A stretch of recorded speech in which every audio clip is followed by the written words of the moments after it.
down. All eyes are on Cleveland as we prepare for the first presidential debate. We have team coverage taking you inside the venue, plus 3 things to watch for tomorrow, and we'll tell you what's being done to protect our city. Touchdown, Nick Chubb! He's done it again! Victory Monday. Voice of the Browns, Jim Donovan, is here to break down the team's winning streak as your Cleveland Browns are 2-1 for the first time in a long time. Trump tax records, how much the president paid according to a report which he denies, and how the news could impact the campaign. And I'm not much of a chef, but hopefully all that's about to change. A popular local chef takes me from ramen noodles and toast to fried green tomato caprese salad. It's so easy. I can do it. I promise you can do it too. What's new starts now. And now, live from WKYC Studios, this is What's New. Hello again, Northeast Ohio. I certainly hope you had an amazing weekend with the perfect weather and the big Browns win and the Indians locking down home field for the first round of the playoffs. What a weekend. It was certainly special. Thanks for choosing What's New. Romney Smith in for Betsy. I'm Jay Crawford. Romney, a very good Monday afternoon to you. Good Monday afternoon. It certainly was lovely. My favorite part of the weekend, I have to say, was the weather because it felt like summer. It was fall. Absolutely beautiful, and hopefully it will continue. We start at 5 with Cleveland back in the national spotlight. Our city will host the first of 3 presidential debates tomorrow night. You are looking at the stage where President Donald Trump and former Vice President Joe Biden will face off tomorrow night. The showdown will take place inside the Sampson Pavilion at Case Western Reserve and the Cleveland Clinic.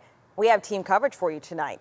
3 News' Mark Namick shows us what's being done to make sure everyone inside and out is safe. But first, our Andrew Horansky joins us with 3 things you will see tomorrow night. Hello, Drew.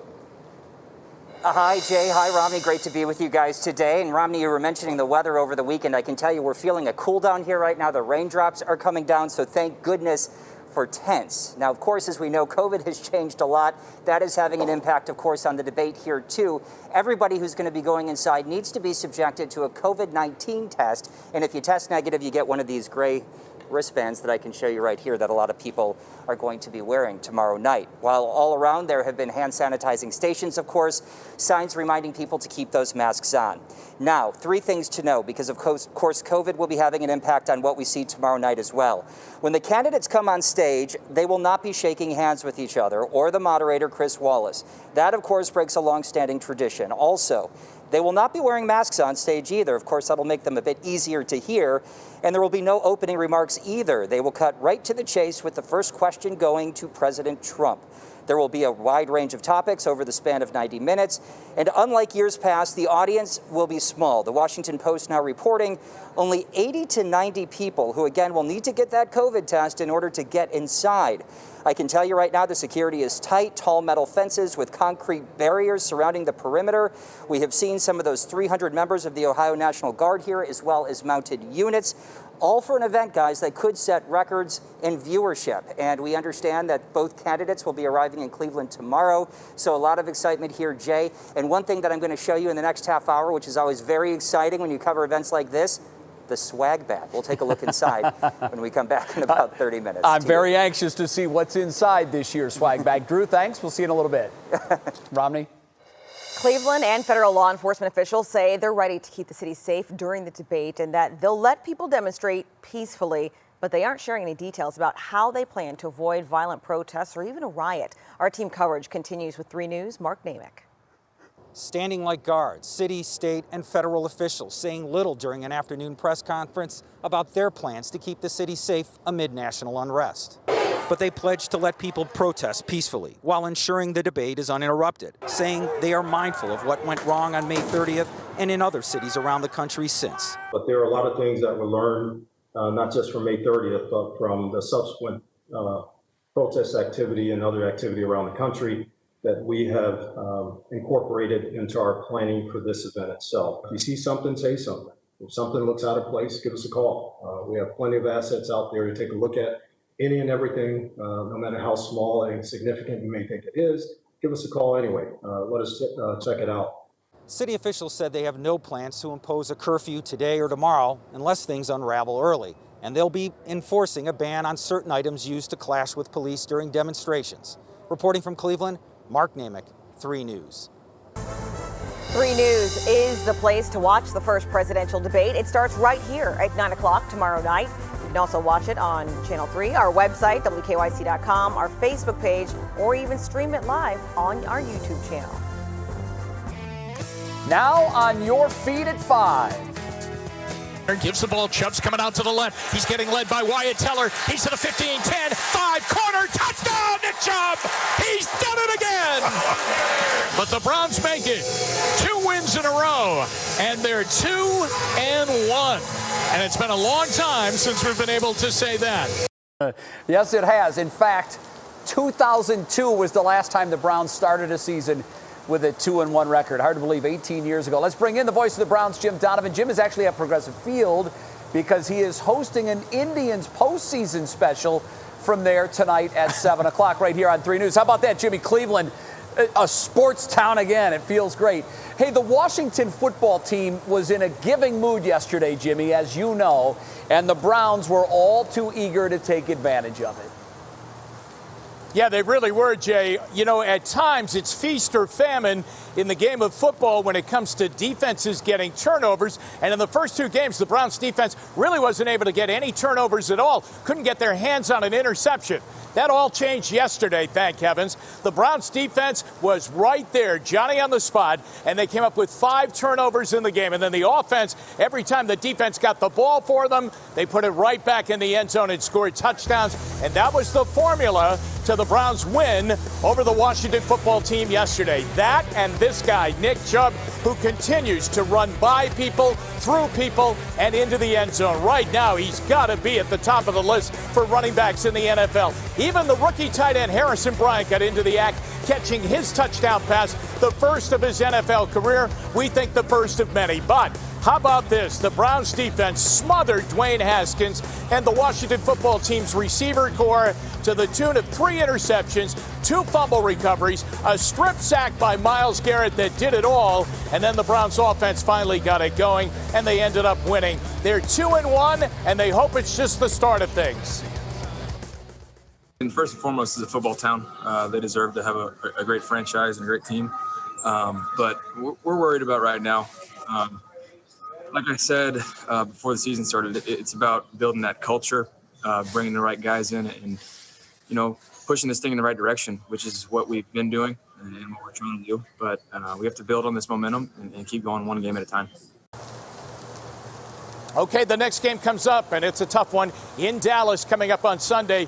Jay, when you took a look at the schedule when it came out, I think realistically you had to say Baltimore is going to be a tough game to win and beat the Ravens in Baltimore. There's too much new with the Browns, new head coach, new coordinators. But the next 2 games, Cincinnati and Washington, both at home, the Browns need to win those games. And so mission accomplished on that. Jay, there was a big turning point in the game yesterday that hopefully is a turn in culture with the Browns. They blew a 10-point lead in the 3rd quarter after they had dominated the game up until halftime. And then in the past, that would have been a problem for the Browns. They would have disintegrated and probably lost the game. Yeah. This team didn't do that. They put their foot in the ground, and they went back to what was working, which was their running game, and that's the way to do it, and they ended up winning the game. So a lot of good things going on out in Berea. Here at Progressive Field, Jay, the Yankees just got rained out of their workout because the skies opened up. The Indians worked out earlier this afternoon. Well, I'll have to give Betsy a heads up and a nod on the perfect timing for the showers over at Progressive Field.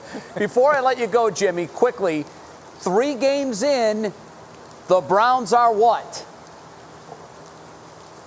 The Browns are a dynamic offensive team with a lot of potential and with perhaps the best 1-2 combination at running back in the league. I don't know that the league has seen a 1-2 combination like this. I mean, a lot of teams have good backs, but do they have great backs the way Nick Chubb is and the way Kareem Hunt is? I don't think so. I haven't seen it in a long time. And they have a dominating offensive line. So offensively, they have the potential to be a really high-scoring team. Defensively, Jay, they're a work in progress right now. Yeah, you're being kind. I saw something yesterday that I've never seen, at least I can't remember ever seeing it. All 54 points scored yesterday, Jimmy, were into the same end zone. That strong wind was really helping push teams into the east end zone, and there were no points scored facing the dog pound. Can't remember that happening, especially when there were that many points scored. Bizarre deal. Yeah, absolutely. You're right about that, and it really was bizarre. Never seen it in all the years that I've been down there. And it even held to form. It did push 1 point after attempt wide right, thankfully by Washington. You're right. Jimmy, thanks. We will see you at 6 and then again at 7 when you have that Indians postseason special from a rainy Progressive Field. Jimmy, thanks. Romney? Thanks, Jim. The one and only Russ Mitchell joins us now with the latest on other big stories taking place tonight. And Russ, it's been a pretty big Monday in the news world. It certainly has, Romney. Good afternoon to you and good afternoon to you at home. Some major news for Northeast Ohio's steel industry. ArcelorMittal has been sold to Cleveland Cliffs in a $1.4 billion deal. That deal would make Cleveland Cliffs the largest producer of rolled steel in North America and also the largest iron ore pellet producer. Also today, a New York Times report shows President Trump did not pay any federal taxes for 10 of the past 15 years and paid only $750 the year he was elected and in his first year in office. It also shows he lost millions more than he earned, with $300 million in loans due soon. We'll have a live report on this at 5:30. And a big scare for NFL legend Joe Montana and his wife after a woman broke into their Malibu home and tried to kidnap their 9-month-old grandchild. The woman allegedly took the child upstairs where she was confronted by the Montanas. Jennifer Montana was able to pry the baby from the woman's arms, and the woman ran to a neighboring home. Joe Montana flagged down a police officer, and the woman was arrested. So, scary moment there. It's bizarre. I'm sure we'll hear more about that as the days go on. Indeed. Looking forward to hearing that full story. Thanks, Russ. We'll see you tonight at 6. Well, still ahead on what's new, a second wave of COVID-19 is hitting some European countries hard, forcing another lockdown. The reason why and what health officials say about it possibly happening here. And history was made at the Browns' home game yesterday. No, not because of the win, but because of the 3 women on the field. We'll have their story.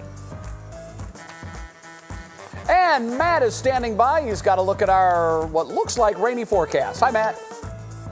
Get in there. Get in there. Hey there, Jay. Just trying to bottle up some of this air while we still have it. Still in the 70s right now, but we've got storms moving through the viewing area as we speak. We'll bring you the latest radars and talk about that cool fall-like trend of the forecast as we head through the rest of the week.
Welcome back to What's New. Let's check our coronavirus numbers from here in Ohio today. 993 new cases reported.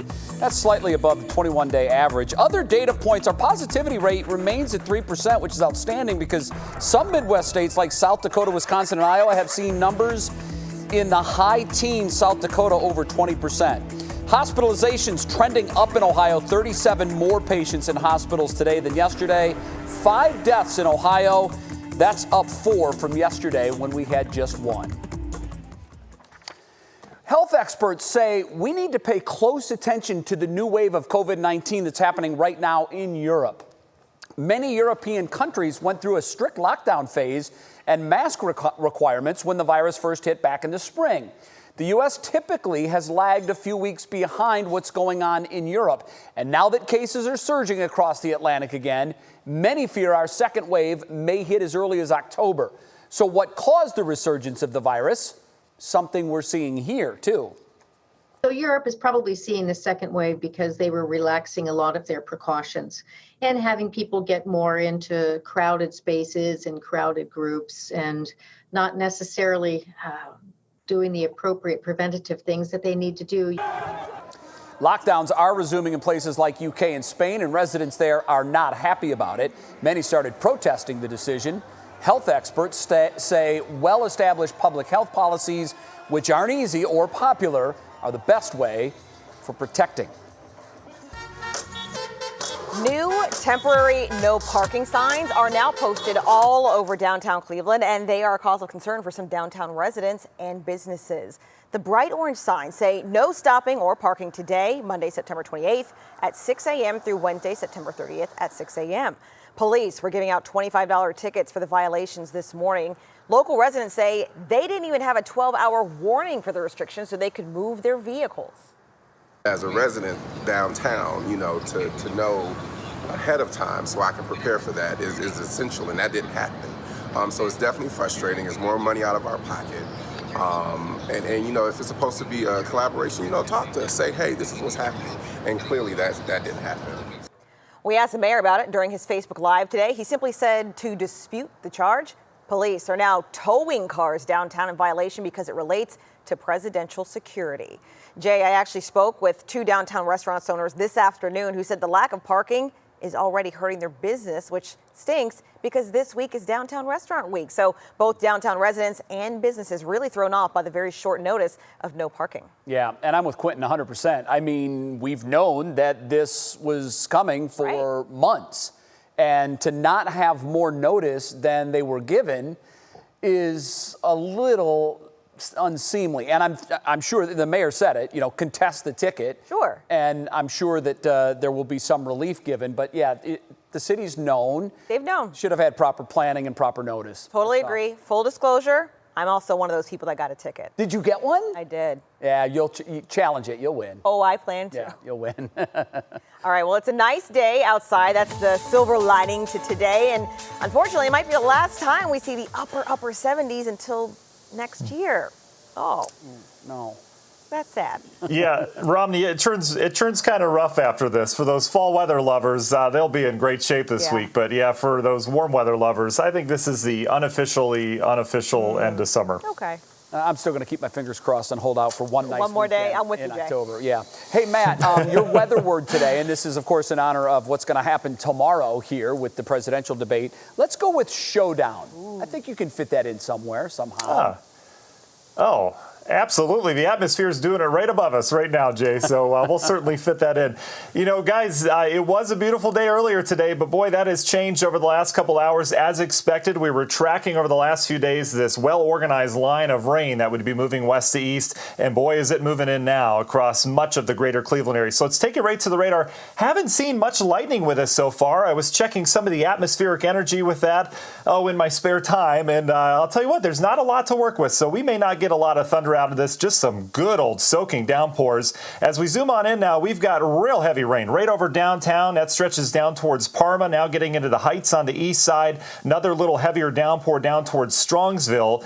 Lorain County, boy, you are in it right now. It is coming down in buckets from Elyria down towards the Litchfield area. Medina about to get some heavy rain in the next 5 to 10 minutes, and that stretches down towards the Ashland area, and it becomes a little bit lighter as you get off towards the west. But this is all a giant showdown between cool air and warm air, folks. And I'll tell you, this cold front is going to not pack a sharp punch in terms of the temperature drop, but it's going to kind of bring us back to where we should be this time of year. You can see that flow off towards the north and the west, back towards Chicago, bringing in the cooler air. Just a classic setup. This is something you draw in weather school with the cold front, with the warmth on the east side and the cool air on the west side. But as we dive a little deeper into why is this happening, well, we've got a big old system that went up into the Gulf of Alaska over the last 2 days. That sent a surge of air in the atmosphere northbound, and what goes north must come south, and that's why we're getting some of that buckling in the jet stream. You can see kind of the wavy kinks to it, and that is bringing some of that Canadian air south. But over the course of the week, we've got another strong storm heading up into Alaska. That will really cause the jet stream to buckle even more, and that will bring even cooler air here,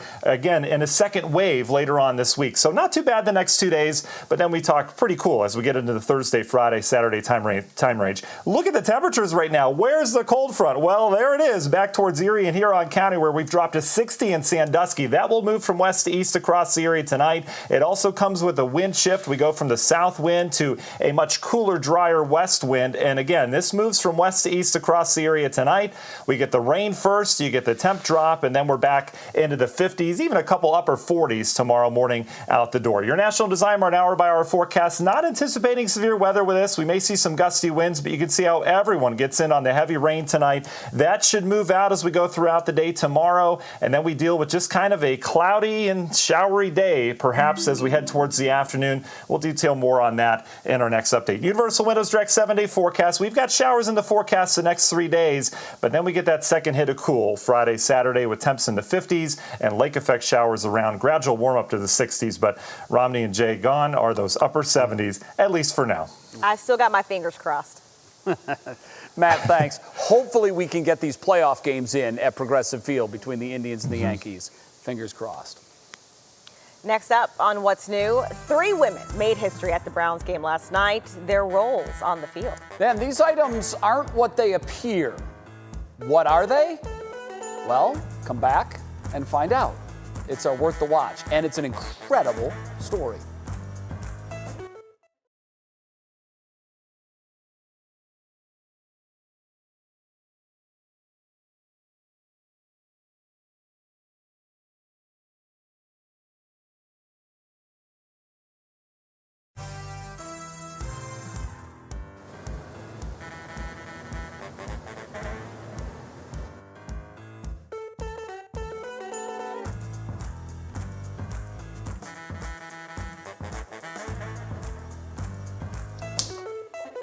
I do.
Welcome back. It's time to see what's clicking in Cleveland. And for that, of course, we bring in our digital anchor, Stephanie Haney. Hello, Stephanie. And not only does Cleveland have the debate, but it's also Cleveland Restaurant Week and Cleveland Taco Week, too.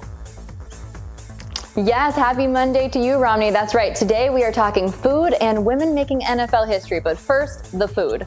Downtown Cleveland Fall Restaurant Week is on now through Sunday, sponsored by the Downtown Cleveland Alliance. You can try out new places at a much nicer price, dine in and to go. And parking is not supposed to be an issue with a free coupon linked online. It's also the first ever Cleveland Taco Week, sponsored by Cleveland Scene Magazine. You can get $2 tacos at a bunch of places around town, but you have to get at least 3 per order, and people are encouraged to tip generously. If you post your tacos using the hashtag Cleveland Taco Week, you can win prizes. And now for that NFL history made right here in Cleveland. For the first time ever during a regular season game, when the Browns played Washington on Sunday, there was a female coach on both sidelines and a female NFL official calling the game. Those women are Jennifer King for Washington, Sarah Thomas, the first full-time female NFL official, and Callie Brownson, who is Browns head coach Kevin Stefanski's chief of staff. Now, Brownson told 3 News when she was hired that it is an amazing thing to see more females in pro football. Obviously, Sunday was a big moment for women with NFL career dreams, Romney. And I'll also say this, Brownson is a part of what seems like a very nice thing happening in Cleveland right now. I completely agree with you. We're going to keep this winning streak up, and seeing a woman on the field in that role, and the players saying, you know what, we don't care if she's a guy or girl. As long as she knows what she's talking about and she does, and we keep winning, we support her, and I do too. Thanks, Stephanie. Well, it is time for our Worth the Watch right now. I love this story. It's so cool.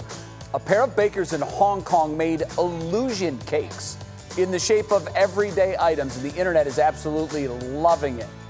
An edible flip-flop remote control. There's a purse in there. There's the remote control. Romney, these are all made out of chocolate. Posting their creations on social media brought a wave of customers to their shop, as you can imagine, helping the business bounce back after a coronavirus slump. Look at that.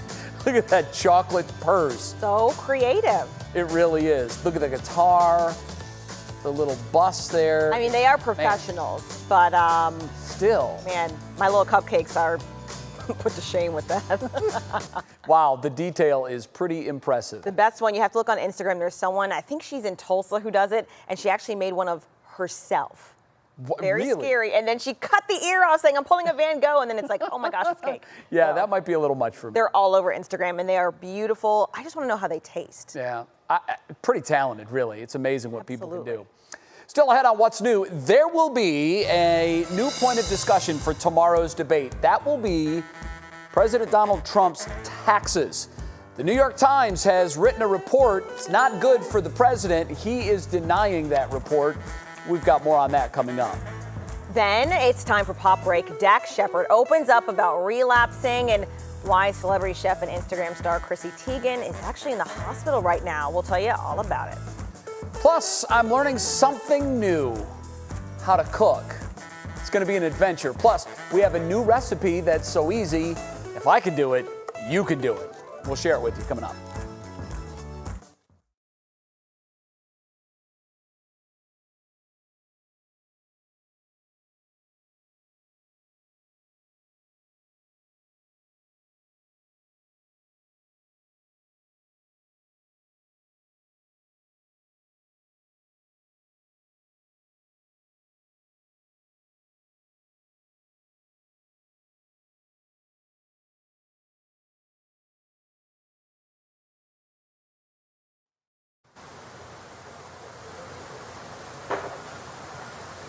Hi, you've got you. Hello.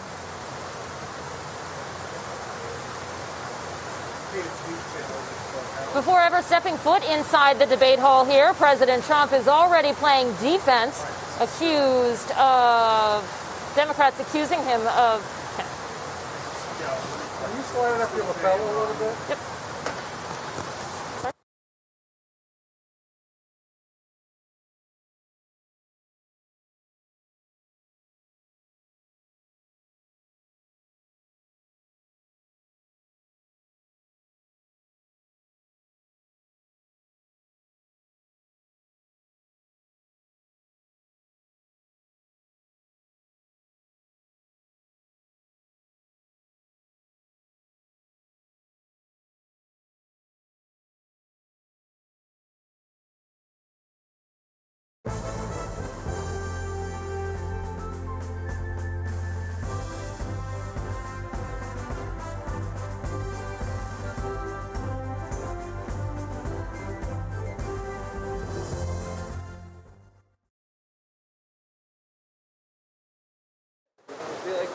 I do, Al. Well, how far away are we?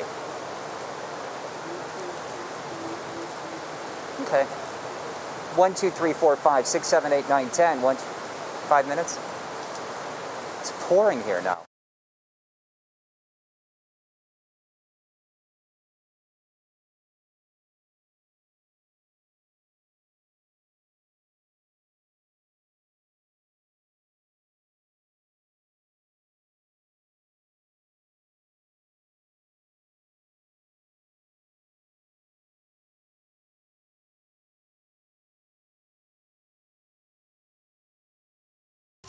And now, live from WKYC Studios, this is What's New. It most certainly is. It is exactly 5:30. Happy Monday. Welcome back to What's New. I'm Jay Crawford. Romney Smith is in for Betsy today. Romney, good to see you. Good to see you. Always a joy to fill in. And Jay, I have to let you know, I have several news apps on my phone, and our top talker, I got so many alerts. It was ding, ding, ding, ding, ding. So let's get into it. Yeah, this is actually a live picture that you're looking at. It is from outside the Sampson Pavilion at Case Western and Cleveland Clinic, where the first presidential debate will be held in just a little over 24 hours. I apologize. You're not looking at a live picture. Now there's a new topic to discuss here, and that is President Trump's taxes. Alice Barr is in Cleveland, and she has the very latest from outside Sampson Pavilion. Hey, Alice. Hi, Romney and Jay. Yeah, before ever stepping foot inside the debate hall here, President Trump is already playing defense, fighting Democrats' allegations that he gamed the system to avoid paying taxes. It's going to happen now with more and more Trump. The presidential candidates preparing for their first debate tomorrow night.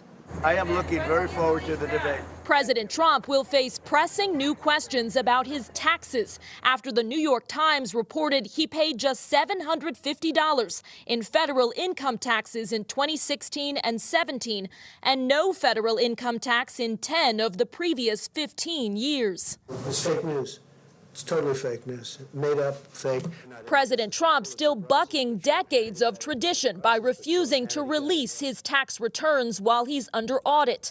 NBC News has not independently reviewed the 20 years worth of records the New York Times obtained, but according to the paper, the Trump business empire reported losing more money than it made, using those losses to avoid paying taxes.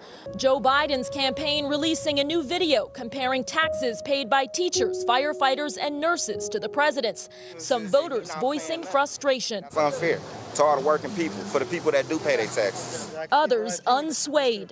President Donald Trump, he's one of the best presidents I've seen ever. The New York Times also reporting that over the next 4 years, more than $300 million in loans the president has personally guaranteed will come due. It's unclear to whom he owes that money. To whom? Different countries, what is the leverage they have? So for me, this is a national security question.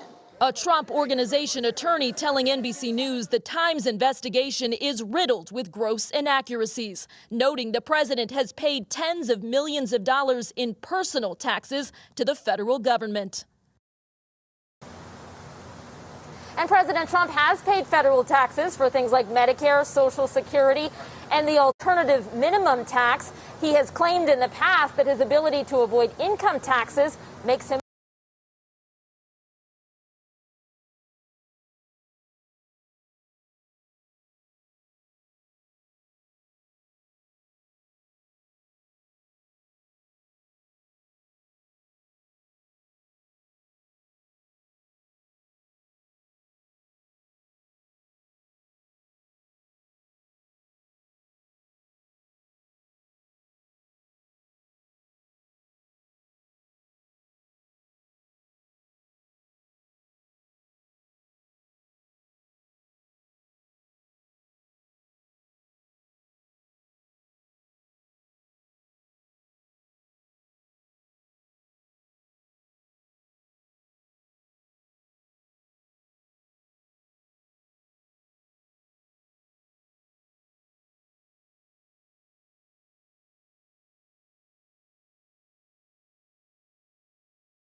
A smart businessman.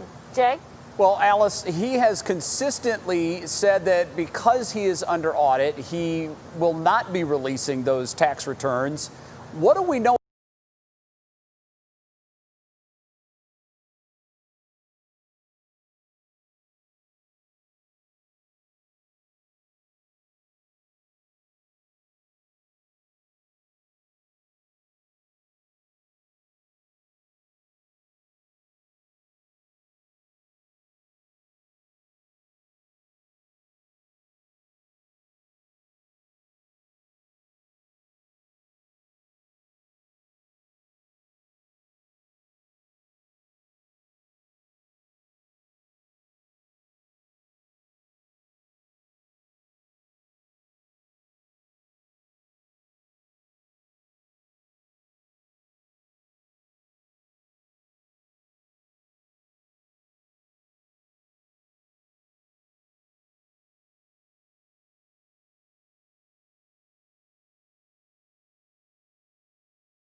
and your husband, Eric's services are incredible. He will come to your home, prepare this unbelievable spread of food. His prices are super reasonable.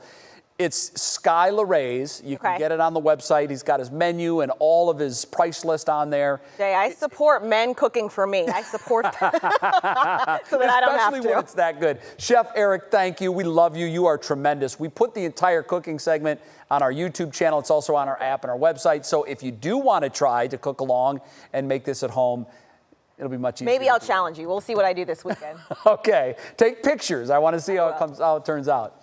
All right, it is almost time for you to show us something good, and this one involves an adorable newborn and a marriage proposal. Then on What Matters Most at 6, the National Guard is in town for tomorrow's presidential debate. 3 News investigator Rachel Polanski breaks down what their role will be in keeping everyone safe.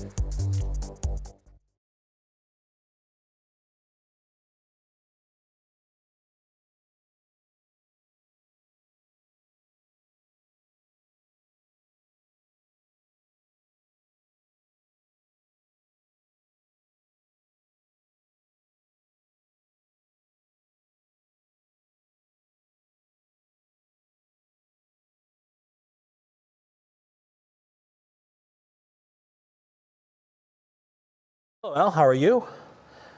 Good evening, I'm Russ Mitchell, and I'm Laura Queso, President Trump and Democratic. Hey, good evening. I'm Russ Mitchell, and I'm Laura Queso. We're getting a closer look. I know.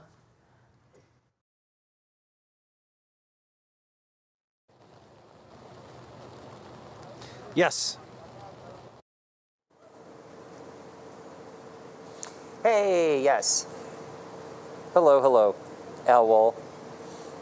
1, 2, 3, 4, 5, 6, 7, 8, 9, 10, I think.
But it made sense. That's what I said. I go, well, that makes sense.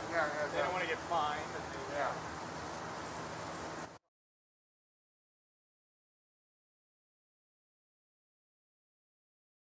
It's time for you to show us something good. The Cleveland Clinic sent us this story. New dad, Jack Thur, got down on one knee to propose to his girlfriend, Madison Taylor, in the NICU. With the help of caregivers, Jack slipped the onesie on little Camden that read, "Mommy, will you marry my daddy?" She, of course, in shock, hand over her mouth and crying, said yes. Camden has to spend a little bit more time in the NICU, but the 3 of them should be home very soon. Look at that. Beautiful baby. So happy for them, and I'm really happy the baby is going to be okay. And you know, he had that custom onesie made, Jay, just for this special moment. Yeah, that's a pretty neat way to propose. Haven't seen that one before. Lots of emotions from her, right? Having a baby and getting engaged. What a day. What a couple of days. Absolutely. Thanks so much for watching What's New. You know the drill. We're back tomorrow at 5, and we